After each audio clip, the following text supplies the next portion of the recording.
how you say you're coughing like a vampire. Hmm. I got it. I didn't know that. That's the first I've heard that. That makes a lot of sense, though. We're live. I know we're live. Okay. Welcome, everybody that's joining us on the live stream. Jonathan was just telling me that he coughs like a vampire when he's by himself. Yeah. And you do that even when I'm by myself. Oh, even when you're by yourself, not just when Yes. you're by yourself. That's how extroverted feeling I am. I was imagining you're coughing in people's faces when you're publicly, like No, and only when you're by yourself you Oh, contain. no. During a patient transfer yesterday at the nursing home, I got coughed in the eyeball. Ooh. Was What was your feeling about that? I just said, you coughed in I said, you coughed in my eyeball. And the patient said, I'm sorry. I would not. I'd have a lot of feelings about that. I'd be Well, like, I couldn't protect myself because then I would have dropped the person. Right. would not be okay. If done correctly, no defense. Yeah. Well, welcome, by the way. We're at Morning Quest this morning for the Personality Plus membership. Joel Mark Witt with Antonia Dodge, Jonathan Harden. Producing today is Karina Gunyon. It's April 7th, and spring is rolling along. We had Easter last week, and we are now fully into spring as it's warming up outside, hopefully for you. And now also tomorrow, I hear rumors that there's going to be in parts of the United States, I hear rumors. Yeah.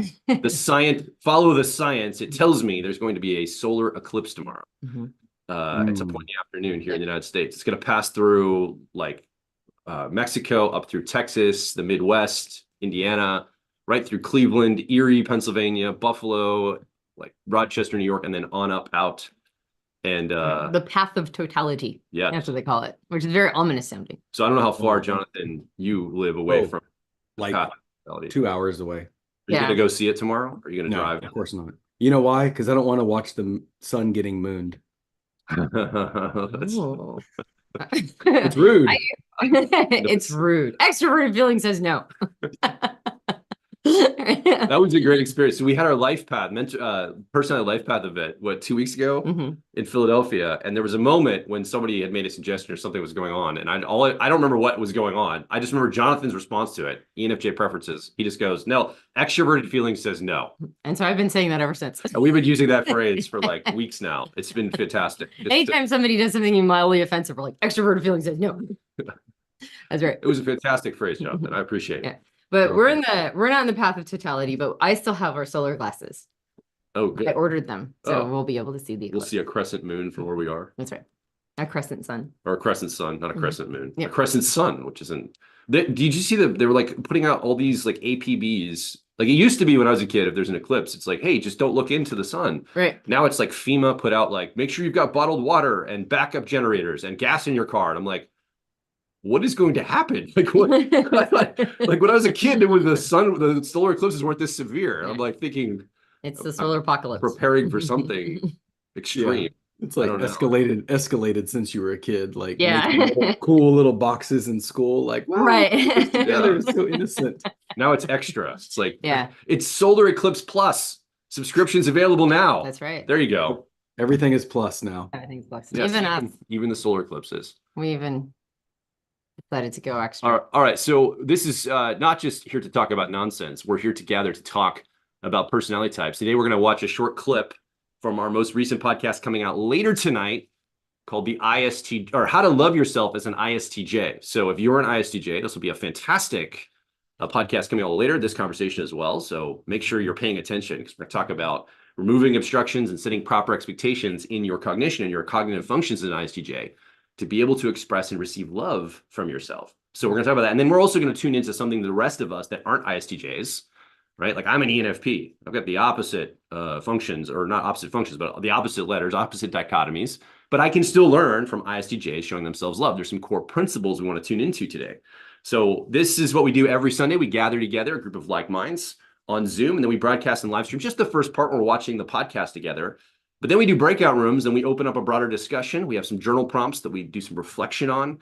And then we find a way to apply this in our lives or look to go and test something in the real world. We call that a personality quest. So we call this a personality quest call. Welcome to the call this week. So in the full podcast, I don't know if it ends up in the clip because I actually don't know what's in the clip. I always get to find out every week.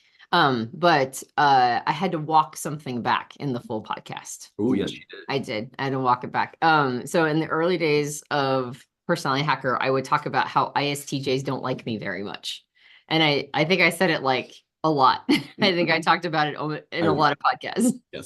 If you're a long-time listener, you probably remember me talking about, like, because I think it was like a phenomenon. I'm like, why don't ISTJs like me?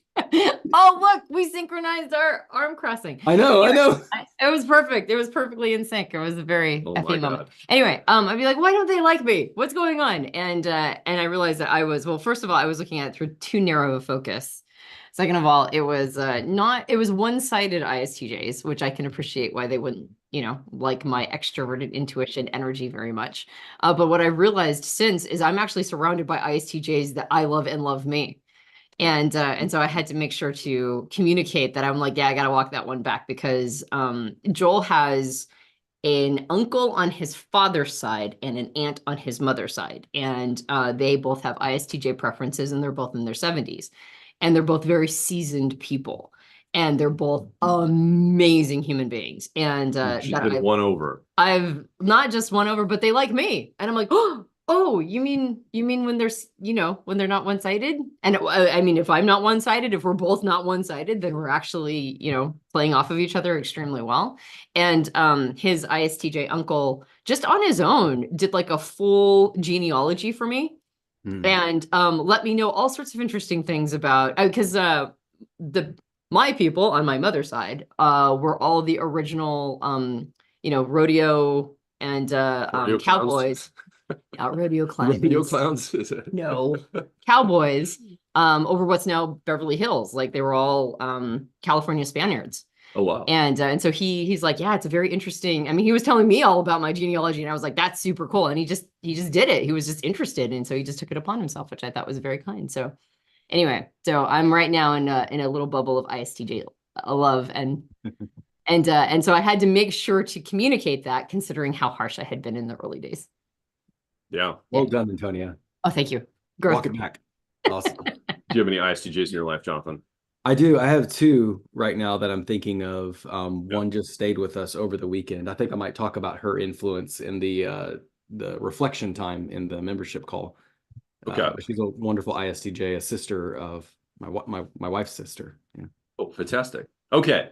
So I think I want to open up these energies. Let's watch this clip together. It's about 12, 13 minutes, I think, just from the ISTJ podcast. It's a longer podcast going into the depths of showing yourself love, but we're just going to pull out a short clip here. Watch it. When we come back, I'd love to hear from some people. We're going to go into breakout rooms first, open up some energy so people, part of the membership, can get to know each other, meet new friends, cross-pollinate some conversation, and then we'll come back to the main session. The live stream will have ended by then, and we can share in a more broad fashion, and then get into some journal prompts, and then our quest for the week.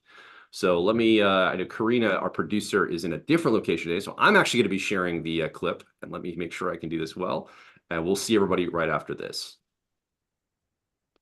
Frame. And so having that high expectation removes that obstruction of lethargy, of not really knowing why you're doing what you're doing, kind of like giving up on the things that are fascinating to you. Yeah, absolutely. Thank you for letting me make that caveat, because I just want to make sure people understand this is about showing yourself love. Right. And then finally, I would say that a high expectation is, as mentioned before, it's about processing the experiences you've had in the past. And a complete cycle of processing usually means letting things go. Mm-hmm. And so idealizing the past would also be, it would not be high expectations. It's processing the past and understanding that the past is complete, accepting the now, and recognizing that that there are always opportunities coming. Right? Mm-hmm. It's a sense of openness, and so idealizing the past is also something that would be a more sort of letting your introverted sensing off the hook, or your memory off the hook. It's not doing complete cycles of processing. I asked my uncle. This is just like a week ago, ISTJ preferences. I said, how do you think about the future? And he said, the future represents loss. He's like, all it means is things that I once had are going to be lost. That's all it represents to me. The past is where all the richness is. That's where all the things that have happened that were wonderful in my life. The future just represents less of that. And so I don't really like the future very much, because it just means the things that I have now are going to go away over time. Yeah. And I think that is, I would say that you're, as an ISTJ, probably resonate a lot with that. Yeah. And that's an understandable perspective. And also, the future does have opportunities. And so, I mean, Well, no, all that past from my uncle was the future at one point. that's right. I mean, that's the thing. I was when he said that, that's what I was reflecting. I was like, well, all of that was in his future a long time ago. Yeah. So he's seeing it from the perspective of right now, looking back. But all the things that will be coming in the next year or two will very quickly become his past to look back on. That's right. And so I think that faith, I think there's a faith in the introverted sensing or memory for an ISTJ to say, yeah, it may be a little bit uncertain what's coming, but I do know that once it's in my past, I can reflect on it and get the learning. And I know that that's what shapes me to who I am today. Right. Yeah, exactly. And to be fair, I mean, he's in his 70s. Yeah. So when you're in elderhood, that's part of elderhood, is sort of contending with that the majority of your life is behind you. Yeah. And so that's probably also, that's not just ISTJ preferences, that's also probably his phase of life as well. I would agree. And at the same time, I would still say that he's a pretty balanced ISTJ. Oh yeah. And so I can appreciate him sharing that with us, even though I think even he recognizes that there's always, like you said, the past is, it was the future at one time. And he also lost 2 of his sons out of his 3 children. And so I also would interpret this very nuanced to say that part of the grief of the past is the lost future. In other words, what he lost was the future potentiality. So the future represents loss in that, like, there's all this potential now, and every time something quote unquote dies, literally or figuratively, that means the future of that thing is also gone. And so in a way, I do think he's grieving the future, not just the past. Yeah. Yeah. In some ways. So I think there's some nuance in that for an ISTJ. For sure. Okay, let's talk about what the rest of us, the other 15 personality types, can learn from an ISTJ that has discovered or has a good relationship with themselves and shows themselves love. So just to review real briefly, we looked at the ISTJ owner's manual that we have here at Personality Hacker. We pulled out the car model from the owner's manual, which basically lays out the cognition of your mind as an ISTJ into a 4-passenger car. You have a driver, a co-pilot, a 10-year-old, a 3-year-old, driver of memory, the co-pilot of effectiveness, the 10-year-old of authenticity, and the 3-year-old of memory, exploration. And you want to have high expectation for the 2 front seat functions, the driver and the co-pilot. You want to have moderate expectations, proper expectations, reasonable expectations for the 10-year-old and the 3-year-old, right? And if you have this all in balance, our experience has been in working with clients and coaching, we've seen it happen. People have an opening and a good relationship with themselves, and they have a greater capacity for self-love because of that. So that's what we're talking about, just to review, to bring us back to center. So what, Antonia, can the rest of us, I don't have ISTJ preferences, you don't have ISTJ preferences, there's somebody listening right now that's not an ISTJ, what can all of us learn from ISTJs about self-love? So I think after a lifetime of reviewing their own experiences and patterning, right? Not just reviewing, but also patterning what those experiences mean, pulling the right lessons from it, showing patience to oneself, really pondering deep ethical, issues, like really maybe deep moral reasoning, observing the impact of things, recognizing that we're not always right the first time and that we have to contend with that we can't be perfectionists because nobody's perfect. Understanding how we show up isn't just about us. It's about how we are, the imprint we're leaving on the world around us, the people and the environment around us. After all of that, and I think even younger ISTJs can tap into this, but you definitely see this in more seasoned ISTJs, is almost like they become pragmatic philosophers, right? They become advocates for compassion. They become advocates for carefulness, but carefulness with openness, really understanding the implications of the things that we're doing. I think that there's a deep philosophical streak, and they can become true advocates, right? Like in their communities, in their families, in a larger way, right? They can become invested in politics or business or, just anything where they can really lend this mentorship, this philosophical mentorship to other people to not just be tuned into the day to day, right? Not Yeah. just the practical duties of life, but a bigger frame. And as we mentioned before, being models of something, Yeah. right? Being models of how we make good decisions, how we do things in a way that shows that we are taking responsibility for our actions, that we're independent, Yeah. that we're going to own the things that we have done, and that we need to do that not just as individuals, but as a society. I think that this is really a beautiful manifestation of a seasoned ISTJ that shows themselves self-love that everybody can, I think anybody could do well to model. We've talked about ISTJs being stewards in our world. This idea of stewardship, where you didn't start the thing, you were handed the stewardship of it, and you have it for a period of time, and then you eventually hand that off to the next person or entity that's going to steward that. I think that makes sense to ISTJs. This idea of continuity over a long period of time. You know, like people in government, for example, are stewards of our governments. You know, they didn't start the government necessarily, but they're stewarding it while they're running it and operating it. And then they hand it off to the next generation. So I think this idea of stewardship comes in here. And I think this idea of pragmatic, what the exact word you used? A pragmatic philosopher. Pragmatic philosopher. The idea of pragmatic, it's a stewardship, not just of the functionality of the roles. Right? I think that's what you're tuning into, because I think we automatically go, oh, stewardship, like the operation of it. Oh, that paperwork gets filed in a certain way. The procedures stay consistent. We do things in a consistent manner. It's not just the operation. It's also the way we think and approach things. That's where the philosopher part comes in, the practical philosopher. It stays consistent with the things we're doing, but it has also a stewardship of its reasons, its perspectives, its understanding, its resonance with things. Yeah. And I think that's something that layers on just the stewardship of functionality. Yeah. It's very important. I feel like they can be vanguards for that too. For sure. Especially that part of them that's that introverted feeling or authenticity that stands for something. It can stand for this philosophical continuity as well. Mm-hmm. Yeah. I wrote down in my notes, after a lifetime of patterning and deep moral reasoning, the ISTJ might become surprisingly reflective about ethical issues, societal structures, and the human condition, way beyond daily practicality and duty, as well as becoming an advocate for reasoned compassion. Yeah. And I think that's been my observation. You know, I used to have, you'll hear it in our early podcasts, where I kind of talk about how ISTJs don't like me. And I remember that. I used to talk about it all the time, like ISTJs don't like me. They like you better now?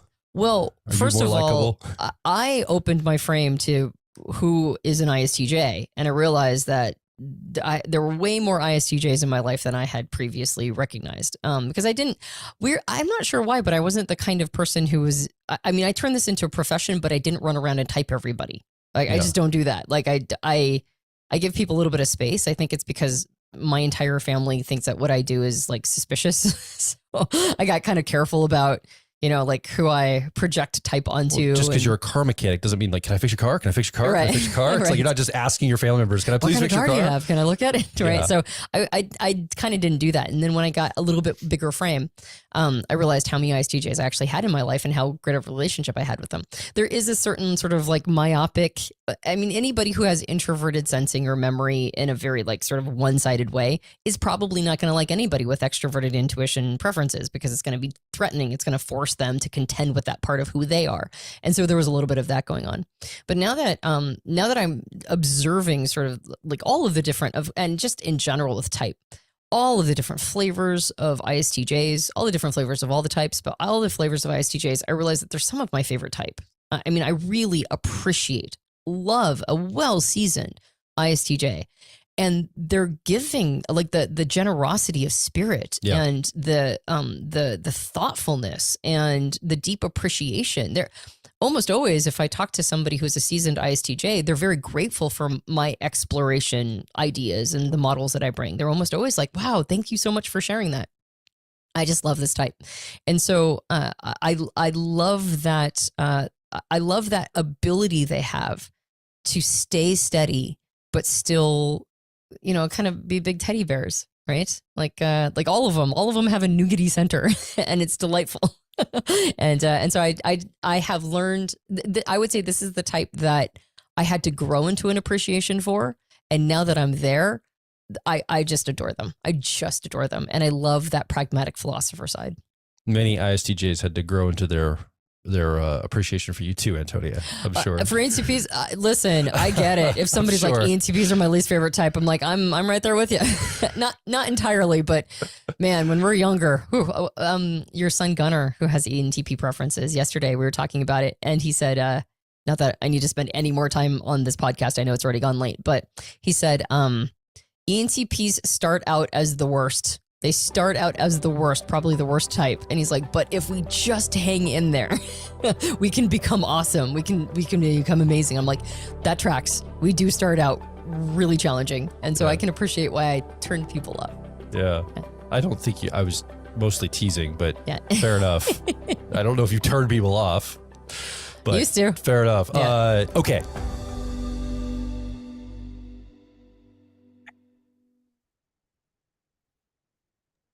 All right, welcome back to the main session. Joel Mark Witt, Antonia Dodge, Jonathan Harden. Welcome to Personality Quest. Producing today is Karina Gunyon. Way to make the ISTJ podcast about me, huh? I guess. Yes. That was just a little bit. It's a long podcast. There's a lot of other things in it. Well, it was an adorable tagline that I think should go on the end of every single podcast now. Right? ENTPs, hang in there. It gets better. It gets better. That's right. So what do you guys think about this idea? I mentioned it in that clip. When you said pragmatic philosopher for ISTJ, I thought that was a really interesting idea, because when we imagine an STJ, ESTJ or ISTJ, or SJs in general, we often talk about as vanguards, right? People that kind of hold down the fort, keep the flame burning. They keep a lot of the practical things going, is where we end up in the conversation. But this idea of pragmatic philosopher, it's also, you're also stewarding ideas. You're stewarding ways of being and philosophical understandings too. I paused that in the clip. What do you think about that, Jonathan? Does that resonate at all? Have you seen that from ISTJs in your life? I would say it's definitely a challenge for me to look at a different side of ISTJs that I've known. So, I spent a lot of time just thinking about the people in my life who are ISTJs. And the only thing that came to mind was I remember I have never gone skydiving before, but my ISTJ sister-in-law went skydiving for her 30th birthday. And it's just like, I think overall this entire podcast series is just reminding us to take the stereotypes, turn them over on their head. And I think, forget everything you've learned about type out there on the interwebs. What y'all are doing is showing us how loving yourself, reaching for the higher self, no matter what your type is really, it makes the type not look like the stereotypical type. Yeah. I think that's why you chose pragmatic philosopher for the ISTJ, because it steers away from this, horrible description of this mindless drone just plugging away at life, vanguarding for no reason. But when the ISTJ understands or develops the reason for the vanguarding and the protecting, it's like, wow, this is a really deep, rich person, as we all are. And I think that's the encouragement. Yeah, and I think our goal is to find that richness in every person's personality. There's more depth than we find being talked about online in circles. Like, there's a lot of nuance and depth, and you've been part of our life path mentorship stuff. You see this emerge through coaching and through workshopping, but unless you're in those environments, sometimes that's not obvious, right? Unless you're applying this in more of that growth format, there's a lot of things that are missed when we talk about personality types. Like, it's just, they get tokenized down to like these really almost like trading card level of understanding, right? It's not like a depth or a nuance in a lot of ways. Yeah. So we have a coaching call with Dr. John Beebe about once a month. And yesterday just happened to be the day we talked to him. And he was, I was like, okay, tell me more about complexes. I'm getting into complexes. He's like, okay. Right. And he's like, tells me about all these amazing things. But towards the end of it, we discussed how truly limited we generally are. And he said, when we over caricaturize each of the types, I said, I always think of it as like the coloring book version of a type, which has like really dark, bold lines, but not a lot of detail. Like, a coloring book is intended to have mostly space and just like, and it's a concept of something, right? Like, you can't actually like caricature. Right. It's a caricature, right? That's what coloring books are intended to be.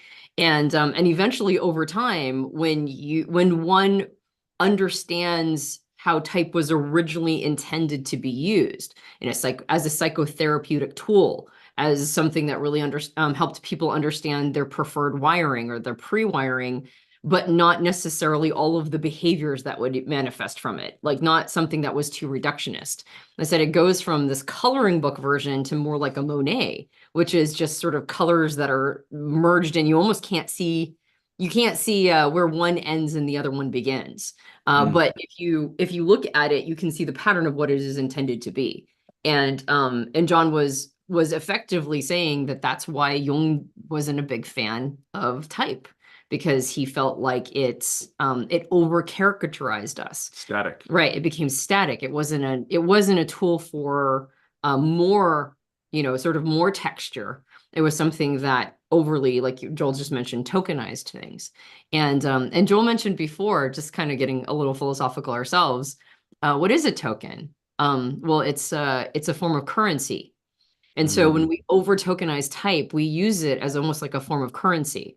And the currency in a lot of communities that talk about type is the currency of status and knowledge, right? And you'll see this when somebody claims a best fit type for themselves and a bunch of people tell them that they're not that type.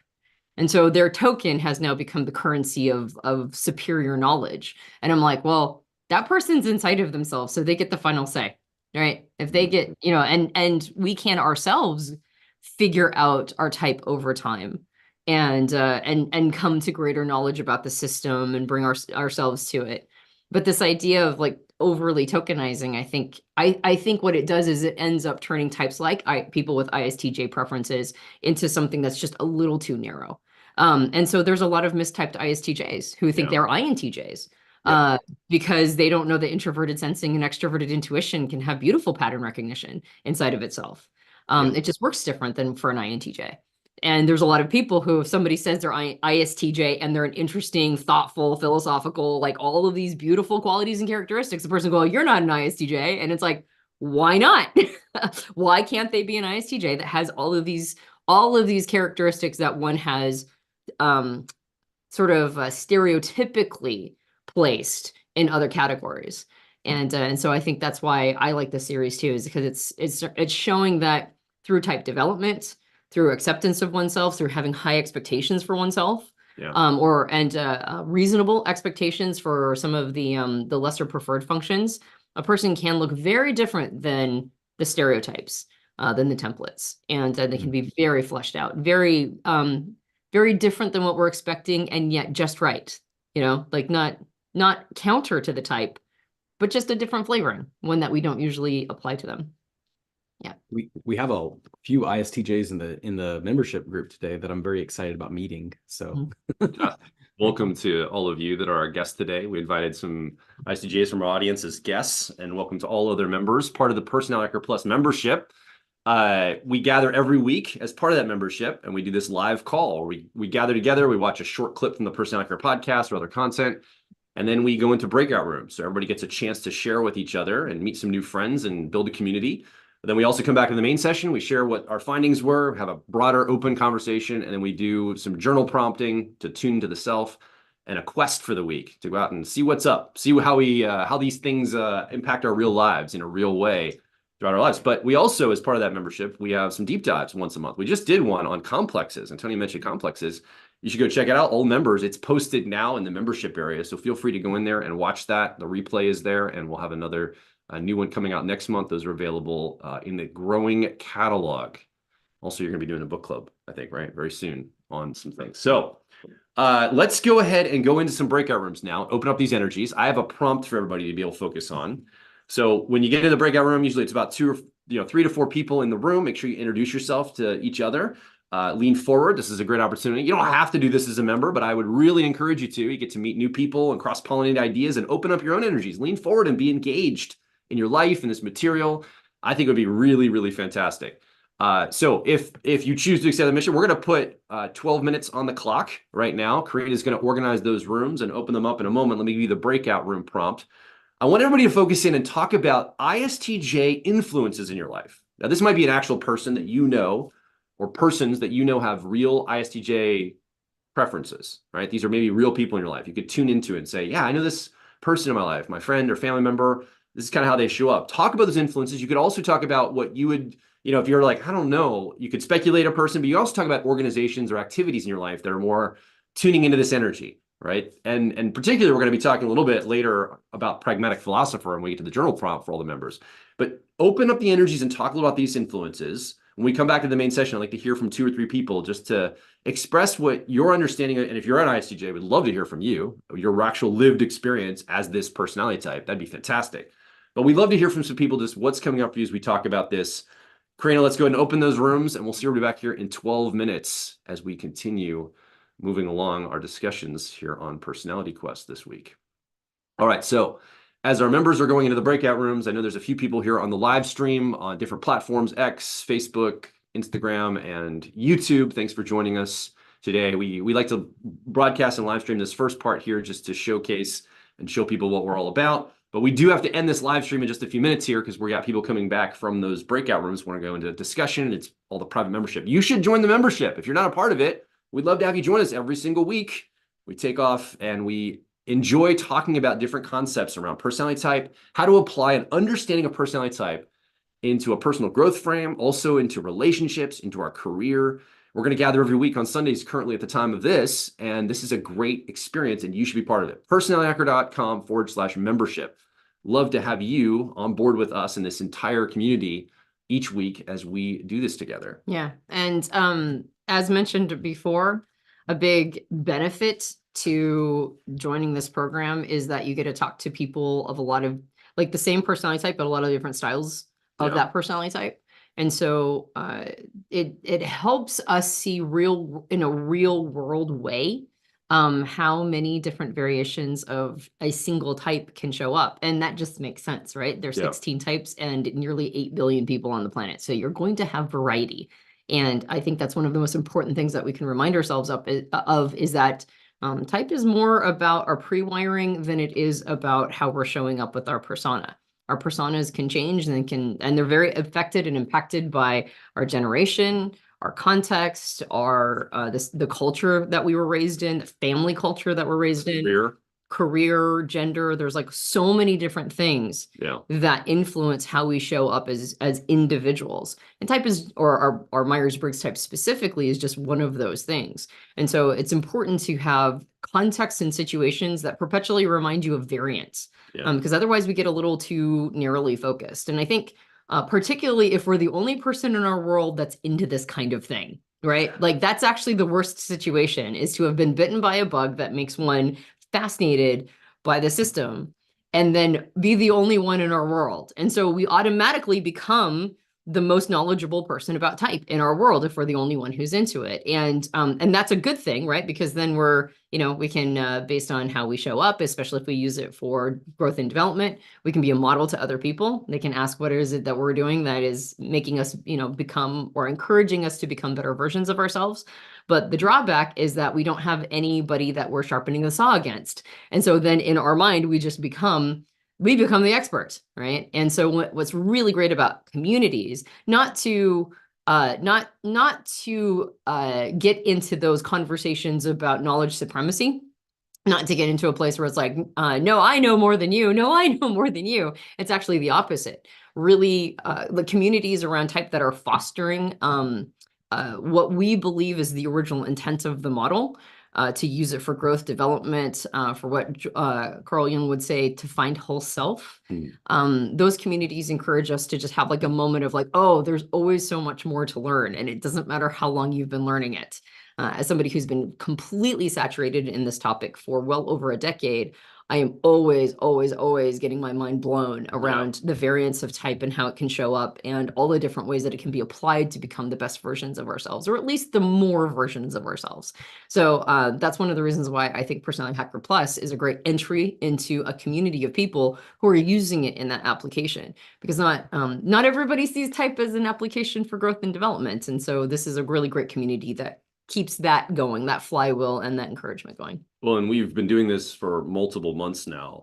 And what's really interesting, as the community grows, friendships are forming and relationships. People are finding like minds to connect with. And I feel like it's very rewarding for a lot of folks to have people that they can tune into and actually communicate with and have those conversations. And I think this is a great format, Sundays, when we gather together for about 90 minutes. It's curated. It gives a container for those conversations to have a place to go. And then there can always be further conversation afterward. So it's a great touch point, have good conversation right now in the moment, and then they can continue on as you make friendships and you develop connections with people. So I think it's a really fantastic program. Love to have you part of it. Again, personallycare.com/membership. Join us and be part of this every week, and also tune into those deep dives as our catalog keeps growing. And if you're a person who's a little hesitant to join a community, like sometimes when we invite people to come and they see Oh, yeah. breakouts and all that stuff in conversations, they get spooked and they're like, oh no, I'm not a social person, so I can't be a part of that. But what's great about the community that we've seemed to attract is everybody is awesome. Everybody is holds space. They're very well, they're using it as a growth and development tool. Yeah. And so it's not scary. Everybody's super cool. And if you're a person who does struggle with socializing and feeling like, I don't know if I can talk to strangers, this might be one of the best platforms to ease oneself into it, because everybody's so awesome and everybody's so welcoming. Yeah. And so Good point. I actually think that for people who have social anxiety or any sort of social fear, this is a fantastic platform to overcome it, right? To get to the other side of it. Because unfortunately, social fear only, we only overcome it. It doesn't just disappear. Yeah. And so if you're a person in that situation, I actually think that this is a fantastic place to do that. Yeah. So. Okay. Well, we got to go and attune to some of the members that are going to be coming back very shortly to talk a little bit more about ISTJ energies in our life. Thanks so much for being with us this week on the live streams. Hopefully we'll see you in the membership next week, or even we still space now. Join now. You can still come right in. You get the email and the link, and you can join us this week. But hopefully we'll tune and see you very soon.